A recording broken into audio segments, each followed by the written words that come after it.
चलिए, आज की क्लास में हम लोग पढ़ेंगे माल प्राप्त करने संबंधी नीतियाँ, यानी वे लोग कहाँ से कोई भी चीज़ मंगाते थे या फिर कहाँ भेजते थे, जो भी होगा इसके बारे में हम लोग पढ़ेंगे। ठीक है ना।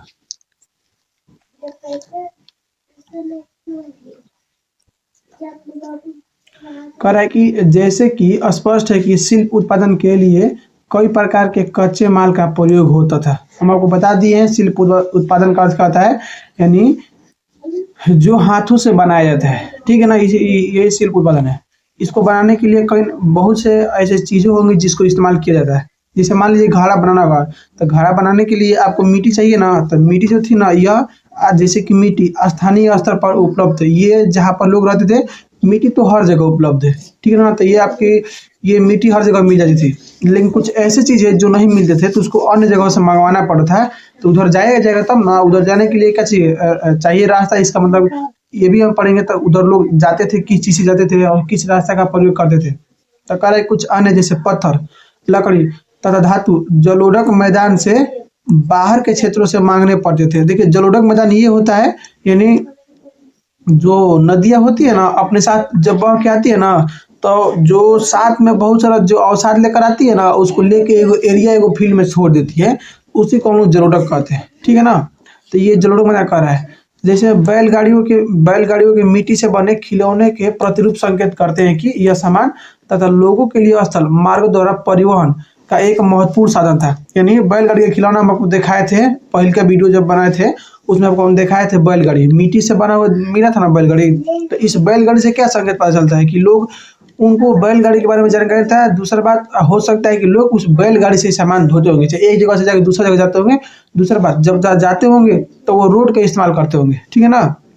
जो अब बोलिएगा रोड कैसे, चाहे अगर रोड ना होगा तो फिर से नदी के किनारे, ठीक है ना, नदी के सहारा जाते थे। कहने मतलब ये है कि स्थल सिंधु तथा इनकी उपनदियों के बगल में बने नदी मार्गों और साथ ही तटीय मार्गों का भी प्रयोग किया जाता था। तटीय मार्ग का जो समुद्र यानी पानी के रास्ता से जाया जाता था। दूसरा बात, बैलगाड़ी तो पानी के रास्ते से जाएगा ना, तो उसके लिए कैसे किया जाएगा, तो भाई साहब स्थल से जाएगा ना, जमीन से जाएगा ना। तो जो नदी के किनारे था ना, जो मार्ग जिसे मान लीजिए नहर आपको खोलना हुआ, जब नहर खुनाएगा तो उस नहर का माटी एक साइड में रखाएगा ना, ये एक रोड बन जाएगा। ठीक है ना। तो उसका इस्तेमाल करते थे लोग। जब उनका इतना बढ़िया घर था तो रोड ना होगा बढ़िया है। हम आपको दिखाया था ना कितना इनका अच्छा कितना चौड़ा इनका रोड था। ठीक है ना। ये कह रहा है। अब देखिए, कह रहा है कि उपमहाद्वीप तथा उसके आगे से आने वाला माल, ठीक है ना, उपमहाद्वीप से आता था चाहे और अगल बगल देशों से आता था।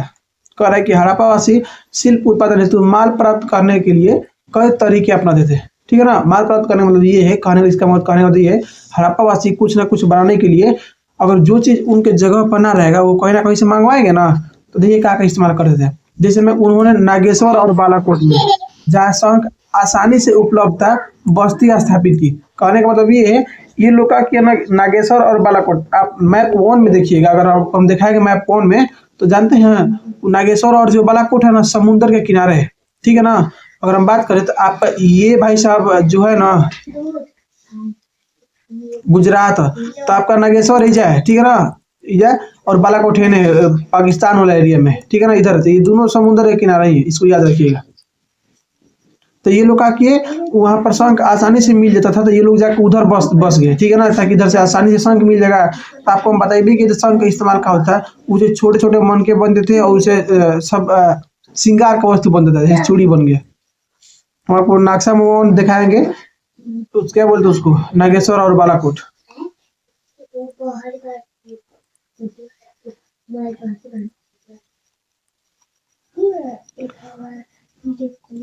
कह रहा है कि ऐसे ही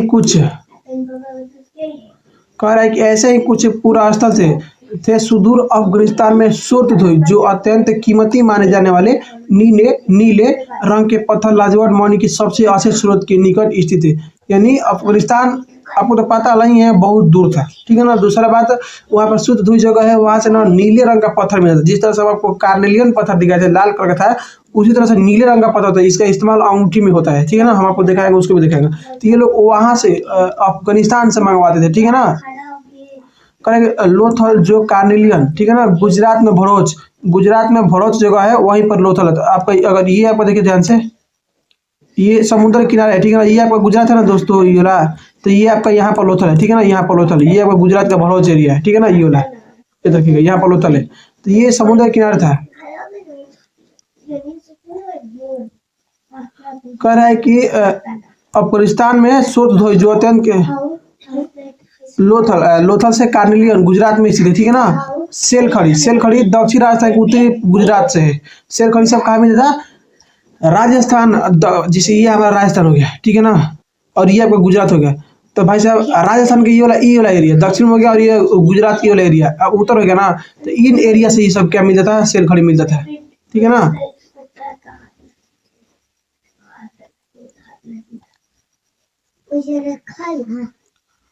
उसके बाद कर रहा है धातु, ये राजस्थान के स्रोतों से मिला है।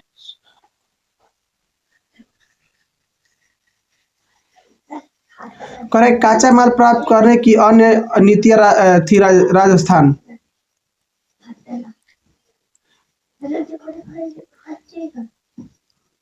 कर रही कच्चा माल प्राप्त करने की एक अन्य नीति थी राजस्थान के खेतड़ी अंचल तांबे के लिए तथा दक्षिण भारत सोने के लिए जैसे क्षेत्रों में अभियान भेजना। राजस्थान का जो झुंझुन एरिया है ना, झुंझुन एक जगह है, तो उसी में खेतड़ी अंचल आता है। तो हम आपको झुंझुन का भी दिखाएंगे लोकेशन, वो हरियाणा से सट के है। तो वहाँ तांबा का खदान मिला है, ठीक है ना। तो इधर से तांबा मतलब यहाँ के जो लोग थे ना, जो राजस्थान के लोग थे, यहाँ के लोग ना सिंधु घाटी यानी जो लोग थे उनको भेजते थे तांबा, ठीक है ना। इधर मिला है राजस्थान की खेती चला ना, तांबे का खदान मिला है। ये लोग क्या करते इधर भेजते थे तांबा। कह रहे कि और दक्षिण भारत में सोना मिल जाता था। इन एरिया में इन लोगों ने अपना बैलगाड़ी लेके गए ये सब लेने के लिए। इन अभियानों के माध्यम से स्थानीय समुदाय के साथ संपर्क स्थापित किया जाता था। इन इलाकों में यदा कदा मिलने वाली हड़प्पाई पूर्वस्तु ऐसे संपर्कों की संकेत है। खेतड़ी क्षेत्र में मिले साक्ष्य को पुरातत्व को गणेश्वर जोधपुरा संस्कृति नाम दिया। देखिए गणेश्वर और जोधपुरा संस्कृति क्या कहता है, जो गणेश्वर और जोधपुर जो है ना, ये एरिया है राजस्थान में, ठीक है ना। तो इधर के अगल बगल से लोगों से इधर के अगल बगल लोग बसे थे, तो इन्हीं लोग ना गणेश्वर की जोधपुर संस्कृति करते हैं। और ये इधर आपका सिंधु घाटी के लोग बड़े थे, तो यहाँ से तांबा लोग यहाँ भेजते थे, ठीक है ना। आपको समझ में आएगा ना। गणेश्वर और जोधपुर संस्कृति किसे कहते हैं।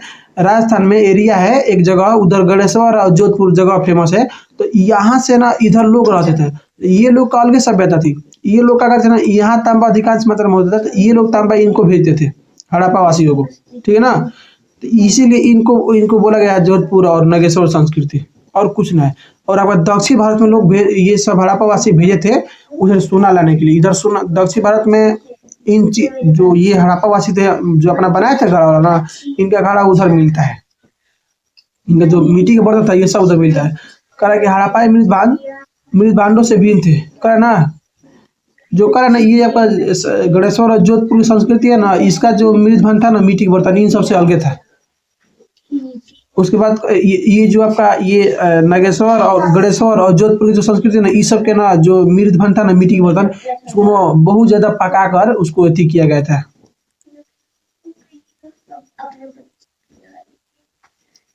करे कि यहाँ तांबे की वस्तु क्या साधारण संपदा मिली है। ऐसा ही संभव है कि इन क्षेत्रों के निवासी हड़प्पा सभ्यता के लोग तांबे भेजते थे। हड़प्पा सभ्यता के लोगों को तांबा कौन भेजता, तो गणेश्वर और जोधपुर की संस्कृति। ध्यान दीजिए ये आपका है, आपके बुक में मैप दिया है, ठीक है ना, याद रखिएगा।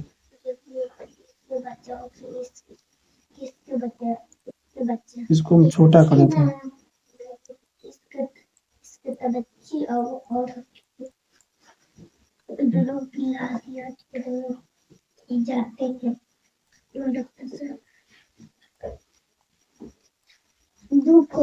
लिख देता हूँ, अभी न जाता, अभी न जाइए। दिख रहा है ये वाला, ये हमारा हड़प्पा है, और इधर आपका मेसोपोटामिया है, ये आपका दिलमुन है, ये आपका मगान है। ये सब सभ्यताएं हैं, ठीक है ना, उस समय बसी थी।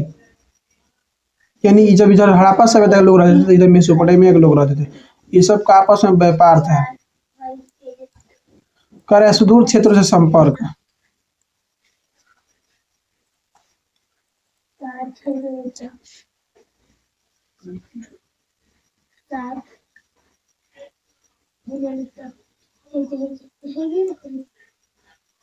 करे कि हाल ही में हुई पुरातात्विक खोजी इंगित करती है कि तांबा संभवतः अरब प्रायद्वीप के दक्षिण पश्चिम छोर पर स्थित ओमान से भी लाया जाता था। ध्यान दीजिए, कह रहा है कि हाल ही में हुई पुरातात्विक खोजी इंगित करती है कि तांबा संभवतः अरब प्रायद्वीप के दक्षिण पश्चिम छोर पर स्थित ओमान से भी लाया जाता था। ओमान हम आपको दिखाना चाहते हैं, ये देखिए, ये आपका जो ये दिख रहा है ना, ये वाला, ये ओमान है। क्या है? ये वाला ओमान, जिसको हम लोग अभी ओमान बोलते हैं, लेकिन ये लोग मगान बोलते थे। ठीक है ना? तो यहाँ से भी तांबा यहाँ जाता था, ये रखिएगा। ठीक है ना? तो ये आपका अरब प्रायद्वीप है, उसमें 7 देश आते हैं, आपको सब हम बताएंगे।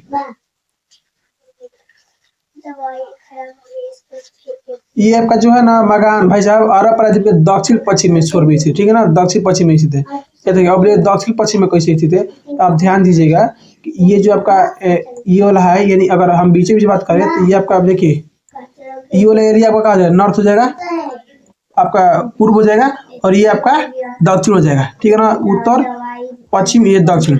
ये आपका ये दक्षिण है ना। देखो, अगर हम पूरा ये इसका बात करें ना, ये वाला ऐसा नहीं करेंगे तो ये वाला यहाँ पर आ जाएगा। तो दक्षिण पश्चिम ये आपका बस गया मगान। ठीक है ना? जिसको हम अभी ओमान बोलते हैं। यहाँ से तांबा मिला है। क्योंकि रासायनिक विश्लेषण दर्शाते हैं कि ओमानी तांबे तथा हड़प्पाई पुरावस्तु दोनों में निकल के अंश मिले।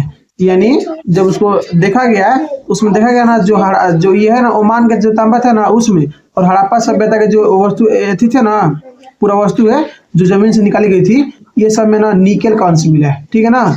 इसका मतलब क्या है कि ये दोनों का आपस में व्यापार चलता था, आदान प्रदान, सामान के बदले सामान, जो दोनों के सजा उद्भव की ओर संकेत करते हैं।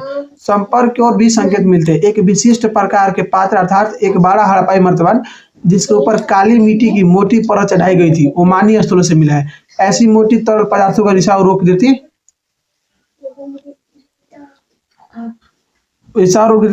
हमें यह नहीं पता है कि इन पात्रों में क्या रखा जाता है, पर संभव है कि हड़प्पा सभ्यता के लोग इनमें सामान ओमानी तांबा से मिला। ध्यान दीजिए, ये आपका जो दिख रहा है ना, ये आपका ये घड़ा है। ठीक है ना? ये कहाँ से मिला है? तो ओमान से मिला है। कहाँ से मिला है?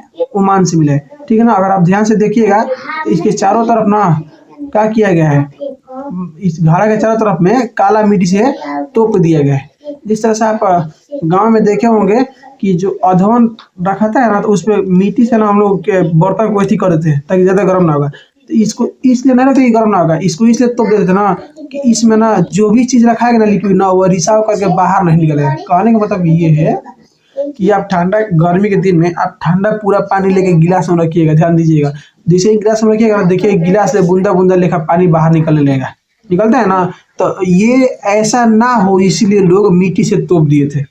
बात समझ में आ गया? तो कहने का मतलब ये है, ये जो है ना, अब ये क्या करते, हड़प्पावासी क्या करते ना, तांबा के बदले, देखिए इस घड़ा में जो रखते थे ना, ये सामान के बदले सामान देते थे, विनिमय पर देते हैं।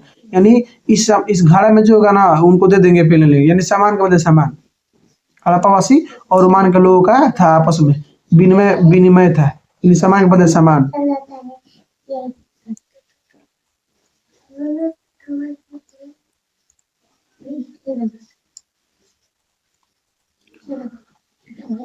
कह रहा है तीसरी सहस्त्राब्दी ईसा पूर्व में दिनांकित मेसोपोटामिया के लेखों में मगान, जो संभवतः ओमान के लिए प्रयोग नाम था।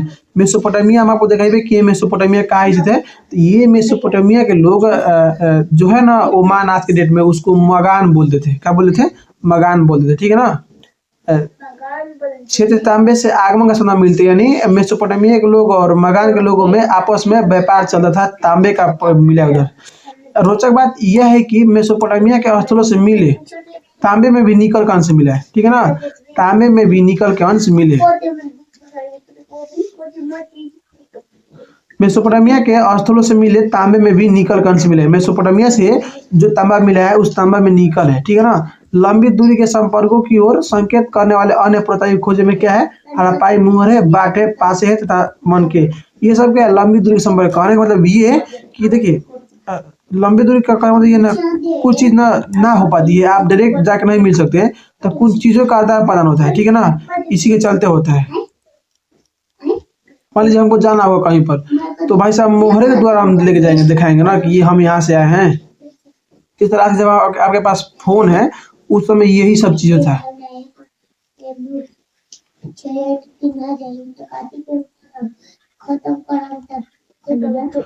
करेक्ट। इस संदर्भ में यह देखना भी महत्वपूर्ण है कि मेसोपोटामिया के लिए दिलमूल संभवतः बहरीन द्वीप को मेसोपोटामिया के लोग क्या कहते थे? दिलमूल कहते थे, ठीक है ना, दिलमूल कहते थे। और देखो मेसोपोटामिया के लोग बहरीन द्वीप को क्या कहते थे? दिलमूल कहते थे। और आपका ओमान को क्या कहते थे? मगान कहते थे, ठीक है ना। और मगान तथा मेलुआ संभवतः हड़प्पाई क्षेत्र में पड़ता है, और जो मेलुआ है ना वो हड़प्पा के क्षेत्रों को मेलुआ कहते थे। नामक क्षेत्रों से संपूर्ण की जानकारी मिलती है। यह लेख मेलुआ से प्राप्त निम्नलिखित उल्लेखनीय करता है: कार्निलियन, लाजवाब मणि, तांबा, सोना।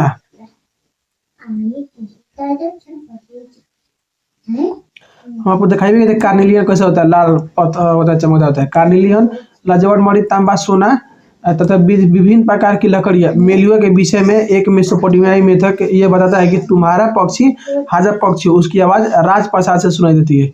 कई पुरातात्विक का मानना है कि हाजा पक्षी मोर था। देखिए मेसोपोटामियाई मिथक क्या होता है, इसका मतलब क्या होता है? मेसोपोटामिया के जो लोग थे ना, वो लोग का किया था ना भाई सब कुछ उनका कुछ अपना, देखिए कहने का मतलब ये ना, आपसे कोई कहेगा धार्मिक मेसोपोटामिया के जो लोग धार्मिक कहानी बनाते थे ना, वही बोलता है मेसोपोटामियाई मिथक। कहने का मतलब ये है, आप कभी कहानी सुनेंगे कि जब धरती का अंत होगा ना, तो सब लोग डूबेंगे और एक आदमी आएगा नाई लेके, उस नाई में सब बैठ के चला जाएगा। उसमें कौन बैठेगा? जो अच्छा कर्म करेगा वही ना बैठेगा। तो ये क्या है? एक कहानी है, ऐसा कहानी बनाएगा। तो यही लोग है ना जो मेसोपोटामिया के लोग मिथक बताते हैं, कहते हैं कि तुम्हारा पक्षी हाजा पक्षी हो, उसकी आवाज पूरा राजप्रसाद में सुनाई देती हो। तो पुरातात्विक कहते हैं कि जो हमारा ये वाला है ना, ये मोर की बात कर रहा है, ठीक है ना, वही सुंदर है। बात समझ गया? मेसोपोटामिया मिथक क्या होता है? ये मेसोपोटामिया के लोग ना कहानी बनाए थे, धार्मिक कहानी। आपको समझा है ना कि ये एक जब धरती खत्म होगा तो एक आदमी आएगा, सबको बचा लेगा, जो बचेगा ना उसमें से जो अच्छा कर्म होगा वही बचेगा। तो ये कहानी है ना, मिथक है ना, यही होला है, और कोई इसमें है ना खास। कई पुरातात्विदों का मानना है कि हाजा पक्षी मोर था, ठीक है ना। क्या यह नाम उसे अपनी आवाज से मिला था? ऐसा संभव है कि ओमान, बहरीन या मेसोपोटामिया का संपर्क समुद्री मार्गों से था। मेसोपोटामिया के लेख मेलुआ को नाविकों का देश कहते हैं। मेसोपोटामिया के लोग मेलुआ क्या कहते हैं? नाविकों का देश कहते हैं। इसके अतिरिक्त हम मोहरों पर जहाजों के नाव का चिन्ह देखते हैं। ये आपका मोहर है, इसमें देखिए ये जहाज बनी है ना, ये वाला ये जहाज का चित्र है। दूसरा बात, एक बात बताइए हमको, ध्यान दीजिएगा। तो आप यहाँ पर ये भाई साहब आपका ये है आपका मेसोपोटामिया, ठीक है ना। ये क्या है आपका? ध्यान दीजिएगा दोस्त, ये आपको जो दिख रहा है ना, ये क्या है? पूरा मेसोपोटामिया है, ठीक है ना। ये मेसोपोटामिया है। ये लोग ना, ये आपका बहरीन द्वीप है ना, इसको ये आपको दिख रहा है, ये वाला एरिया, इधर जो लोग रहते थे ना, इसको ना दिलमुन कहते। ये लोग यहाँ के लोगों को दिलमुन कहते थे, ठीक है ना। और यही लोग यहाँ के लोगों को मेलुआ कहते थे, यानी जो ये लोग में रहते थे ना, ये वाला एरिया हड़प्पावासी, तो ये मेसोपोटामिया के लोग इनको मेलुआ कहते थे। दूसरा बात, ये आपका जो मगान है ना, जो आज के देश में ओमान देश है, तो ये आपका ये लोग ना मेसोपोटामिया के लोग ना मगान बोलते थे। बात समझ में आ गया? और कुछ ना है कोई शक। तो इन लोगों का बीच में दोस्त ऐसा ही नहीं होता था व्यापार समुद्र के द्वारा ना। देखिए ये सब समुद्र के द्वारा से होता व्यापार होता होगा, ठीक है ना, समुद्र के द्वारा व्यापार होता होगा। तो ये आपका ये उसका नक्शा हम आपको दिखाएंगे। ये पढ़ लेते हैं मोहर बांट के, दो ध्यान से, मोहरे और मुद्रांकित।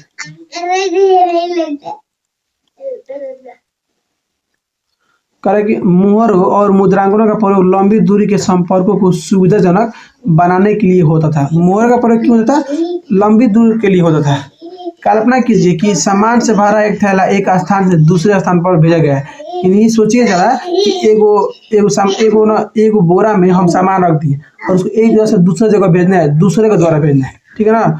तो उसका मुख रस्सी से बांधा गया और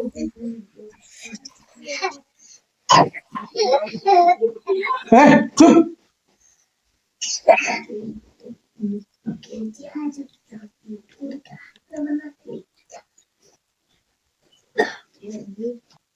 उसका मुख रस्सी से बांधा गया हो और गांठ पर थोड़ी गीली मिट्टी जमा करके या अधिक मोहर को से दबाया गया है, जिससे मिट्टी पर मोहर की छाप पड़ी गई है। यदि हम इस थैले को अपंगत तक पहुंचने के स्थल से मुद्रांकन करते तो इसका अर्थ है कि थैले के साथ किसी भी प्रकार के छेड़छाड़ नहीं किया गया है। मुद्रांकन पेशा के मुद्रांकन से प्रेशर की पहचान के पता चलता है। कहने का मतलब ये है कि आप सोचिए,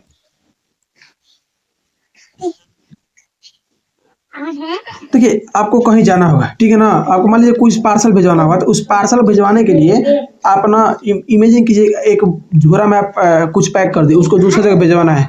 आप उसको झोरा को सी दिए और उसके ऊपर मिट्टी लगा के एगो अपना कुछ मोहर लेके दबा दिए, ठीक है ना।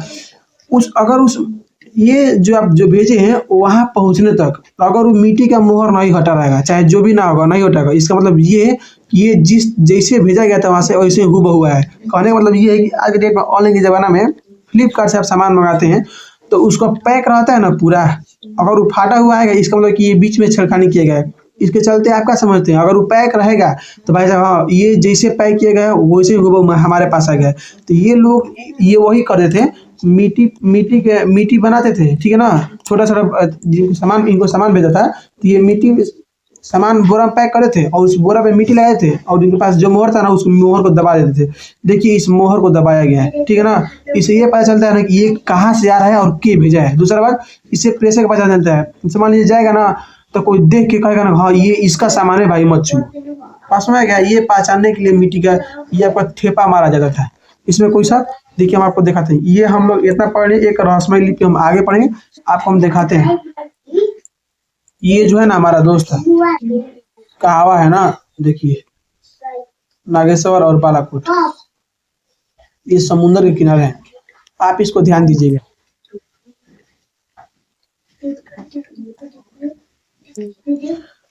ये आपको दिख रहा है नागेश्वर है और ये आपको बालाकोट दिख रहा है। इधर लोग अपना बस्ती है बसाए, क्या है कि इस एरिया इस समुद्र के किनारे है और इस एरिया में शंख ज्यादा मिलेगा, ठीक है ना, इसीलिए। और ये आपको दिख रहा है लोथल ये वाला है, ये भलौच एरिया है, ठीक है ना, ये वाला ये यहाँ पर बंदरगाह है। देखिए समुद्र का पानी से गया है ना ये वाला, यहाँ पर बंदरगाह है, लोथल में बंदरगाह मिला था। बंदरगाह किसे कहते हैं भाई साहब, नाई जाके यहीं पर रुकती है। कोई शक? देखिए आपको और हम फोटो दिखाते हैं, ये आप देख लेना जाइए।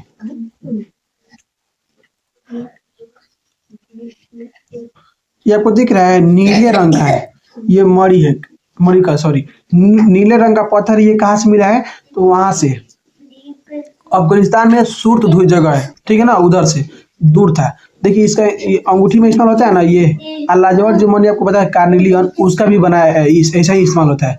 ये देख लीजिए इसका होता है ना, ये सब महंगा मिलता है पत्थर, ये सब ध्यान दीजिए। उसके बाद से क्या कहते हैं, ये आपका ये है ना दोस्त राजस्थान का एरिया है।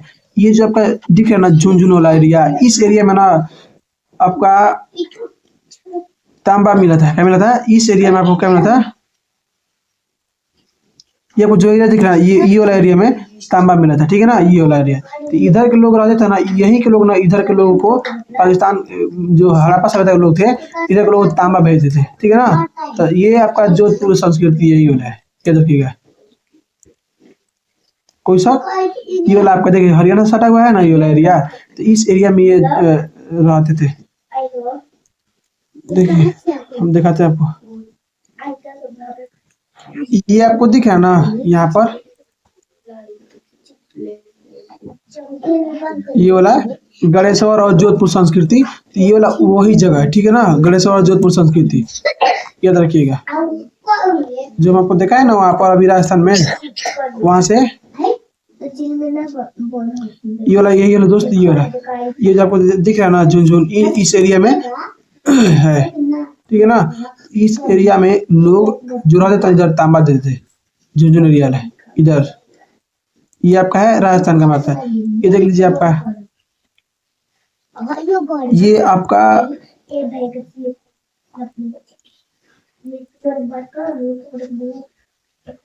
ये अरब प्रायद्वीप है, ठीक है ना। देखिए इस पे 7 देश आते हैं, ये आपका सऊदी अरब हो गया, उसके बाद ये आपका यमन हो गया, फिर से ये आपका ओमान हो गया, और जो देखिए यूनाइटेड अरब ये दुबई हो गया, ठीक है ना, यूनाइटेड अरब इमारात। ये देखिए ध्यान से, अगर आप इसको ध्यान दीजिएगा तो यहाँ पर भी ओमान लिखा है, ठीक है ना। ये आपका ओमान का हिस्सा, ये ओमान का हिस्सा ये वाला है, ठीक है ना। ये आपका दुबई है, ये आपका कतर है, ये बहरीन है, ये आपका कुवैत है।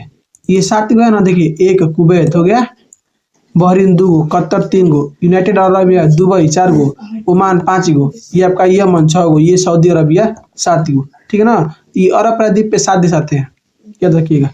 यानी ओमान के लोगों को ये मगान कहा देते हैं। देखिए आपको और असर दिखाते हैं।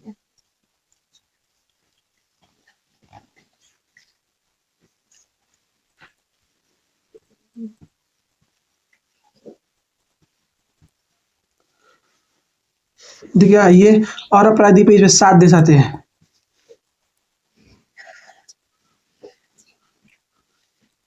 इसका क्या नाम है? Saudi Arabia. ये कौन सा देश है? ये हमारा सऊदी अरबिया है। ठीक है ना, इतना बड़ा है। उसके बाद से ये आपका यमन है और ये आपका ओमान है। ओमान का ये वाला छोटा सा एरिया आपको जो दिख रहा है ये किसका है? ओमान का है। और ये आपका दुबई है, यूएई।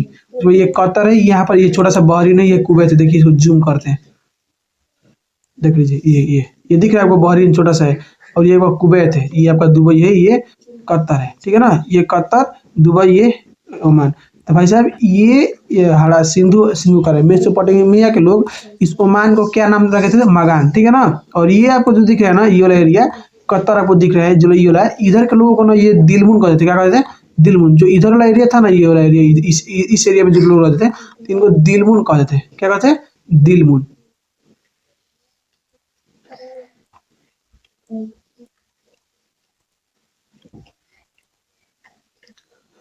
ध्यान दीजिए, ये आपका भारत है ना, जब ये आपका भारत है तो इधर ही से ना व्यापार होता है। यहाँ से यहाँ पर आपका सिंधु घाटी सभ्यता थी ना इस एरिया में। ठीक, तो यहाँ से इसे समुद्र के द्वारा, ये समुद्र के द्वारा व्यापार होता है। इसे ऐसे ज्यादा था, इसे मेसोपोटामिया। ठीक है ना। ये आपका यहाँ पर खत्म हो गया, और जैसे जैसे होगा आपको कराते जाएंगे। ठीक, क्लास कैसा लगा कमेंट कर दीजिएगा, रेटिंग दे दीजिएगा। ठीक है ना, जो भी कमी होगा इसको हम पूरा करेंगे। हाँ, ये वाला अगर छोटा रहेगा ना तो ठीक रहेगा, अगर बड़ा चाहिए तो बोल दीजिएगा, छोटा हमको ठीक लग रहा है। ठीक है ना, इसको छोटा कर देंगे। चलिए मिलते हैं आपसे हम अगला क्लास में।